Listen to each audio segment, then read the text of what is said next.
Muito bem. Um dos assuntos que é abordado em nosso curso e que a gente sabe que causa muito temor em muitos oradores é um público que possa estar hostil ou até mesmo desinteressado. Quais as técnicas que se usa nestes casos? Veja, eu outro dia fui fazer uma palestra num desses nossos encontros, não vou dizer em qual é o estado, não é esse o objetivo, mas tinha um público lá de 500 pessoas, um barulhão terrível, e eu tinha que ganhar a atenção para falar sobre os nossos cursos de formação política, mostrar como é que funciona. Muito bem. Como o palestrante que me antecedeu resolveu enfrentar o problema no grito, quer dizer, ele falar mais alto do que o pessoal que estava falando, eu sinceramente fiquei com pena dele, porque ele saiu molhado de suor pelo sacrifício que fazia. E eu no começo já tinha visto, era eu que vinha, ia falar 1 hora por aí, eu vou ter que acalmar esse pessoal. Ao invés de eu falar da mesa, peguei o microfone móvel e vim para o meio do público. E eu disse, não, aqui agora nós vamos falar sobre o início do processo político, que foi na Grécia Antiga e tal, comecei por aí, e digo, e lá no teu município, para o primeiro que eu encontrei na frente, como é que aconteceu a fundação da cidade? Eu estava falando sobre a cidade-estado na Grécia, e a tua cidade, como é que foi a fundação? Claro, foi um impacto, o sujeito teve que pensar, todo mundo olhou e começou a se preocupar, mas agora o próximo sou eu que vou ter que falar. E realmente eu peguei depois... Pedi mais uma opinião, pedi para uma mulher, depois pedi para outro homem, pedi para um jovem, pedi para um mais velho, para uma mulher mais nova, mulher mais velha, e com aquilo todo mundo parou, e aí eu comecei a levar o que eu queria sem. Quando eu via que começava a haver alguma impaciência, que foi pouco, diga-se de passagem, eu voltava para o meio e jogava o microfone na boca de alguém com uma pergunta. Isso é uma técnica para a gente obrigar o pessoal a... Outra técnica que se usa quando não dá para sair da mesa é uma mesa. Está uma mesa formada e a gente tem que falar, e o povo ali parece que quer discutir entre eles e não quer ouvir a gente. Não fala. Eu vou esperar que aqueles que têm que falar continuem um pouquinho. E todo mundo vai parar e vai ver o que é que está acontecendo. Outra é, se tu está falando, o barulho é demais, está criando interferência, parece que a comunicação não funciona, pega e se tiver água em cima ali, uma garrafa d'água, pega a garrafa d'água, levanta e deixa ela cair na frente ali. Se for de vidro, melhor, mas se for de plástico, já dá um estardalhaço ali, todo mundo vai sentir que a coisa não está boa. E fique sério, não ria nem nada, faça isso com naturalidade e todo mundo vai parar, vai olhar e sentir que está pisando.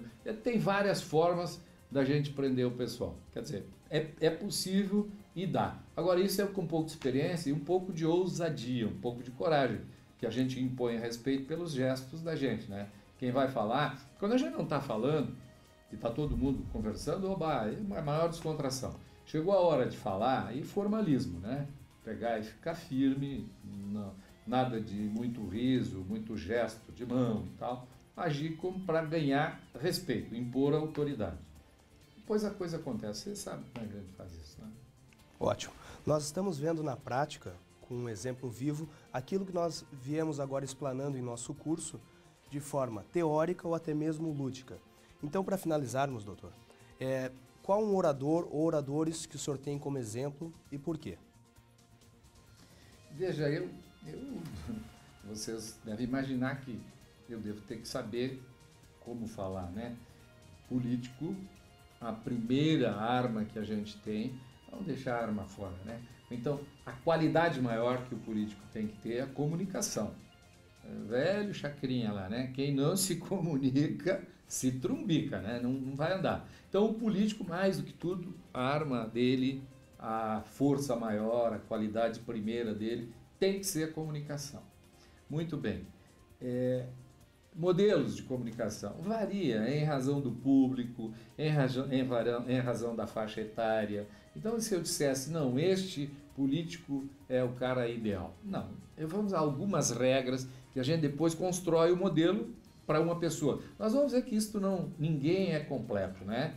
Todo mundo... Primeiro, a entonação de voz é muito importante. E nós temos, eu não vou dar nomes, mas agora mesmo nós temos no processo político nacional bons oradores pela entonação de voz.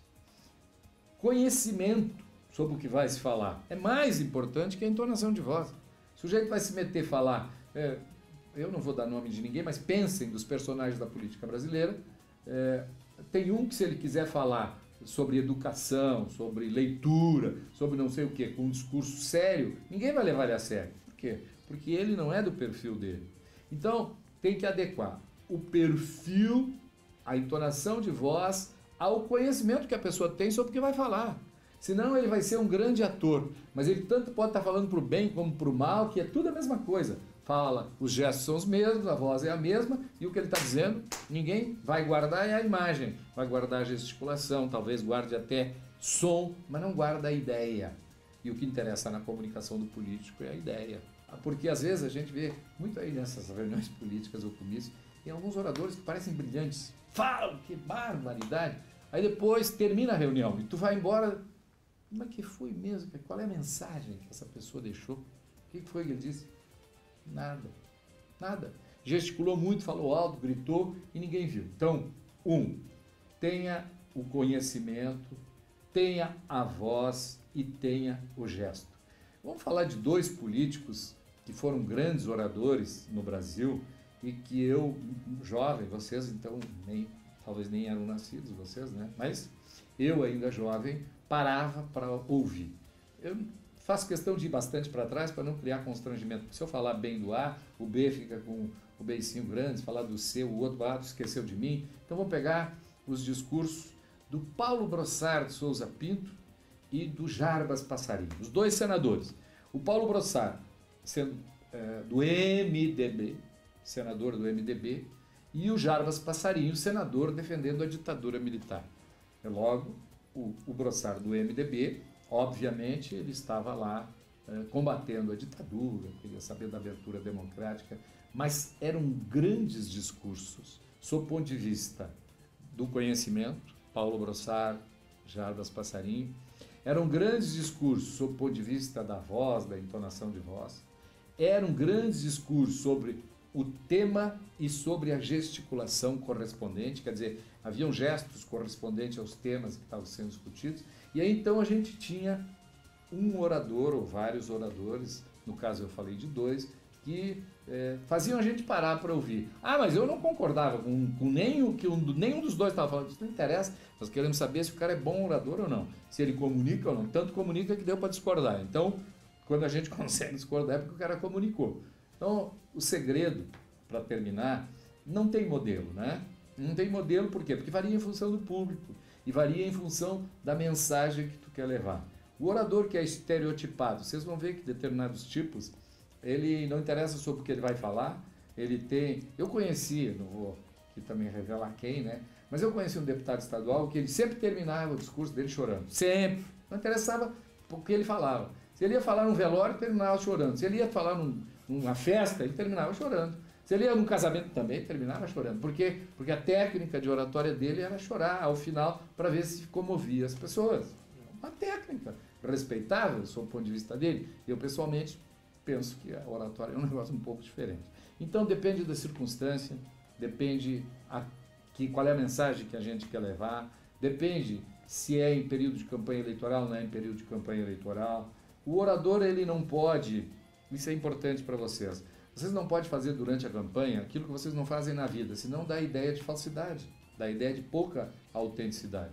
Então, quem é um orador comedido durante todo o tempo, chega na campanha, ele vai querer ser um orador que grita, que gesticula, não é o que o pessoal conhece, ele não vai ganhar o voto, vai perder. Aí tem um outro aí, e esse outro eu não conheço, não vou votar nele. Então, procure ser aquele modelo que você é. Tenha presente que o eleitor hoje tem tanta informação ou mais informação que nós temos. Eles acompanham os passos da gente, cuidam do que a gente faz. E se a gente quiser, no período da campanha, fazer coisa diferente, eles vão dizer que a gente está enganando, que não está sendo autêntico, não está sendo verdadeiro e a gente acaba perdendo. Mas duas palavras para concluir.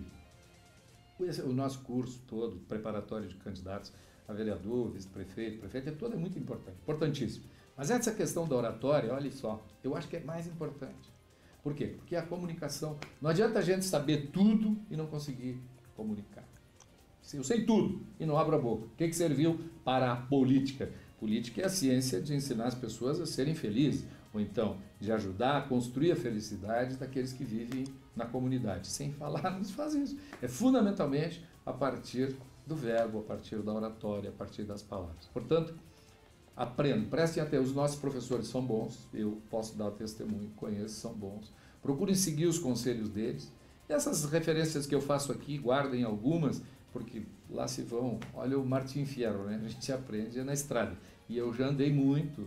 Vocês viram aí que eu tenho toda uma experiência no municipalismo, tenho uma experiência como secretário de Estado, como ministro de Estado, e principalmente lá em Brasília na articulação, que eu fiz articulação política em 2 governos, fui articulador político, presido a fundação, faço uma articulação nacional do partido. Quer dizer, eu já vi muito, então posso dar aqui esse testemunho para que vocês possam utilizar ele melhor do que eu. Daqui mais um tempo tem outro aqui no meu lugar, mas o que vocês aprenderam, vocês vão levando adiante. Aí essa é a forma da gente perpetuar, não só o conhecimento, mas a participação da gente. Parabéns ao pessoal que nos está brindando com esse curso. Parabéns por vocês, por aderirem à ideia de que nós temos que nos preparar melhor para poder bem representar os interesses da população. Até depois. Muito obrigado, doutor Eliseu. A gente sabe que agora o nosso aluno está muito mais bem alicerçado para aplicar as técnicas que estamos ensinando no decorrer do curso. Vamos em frente.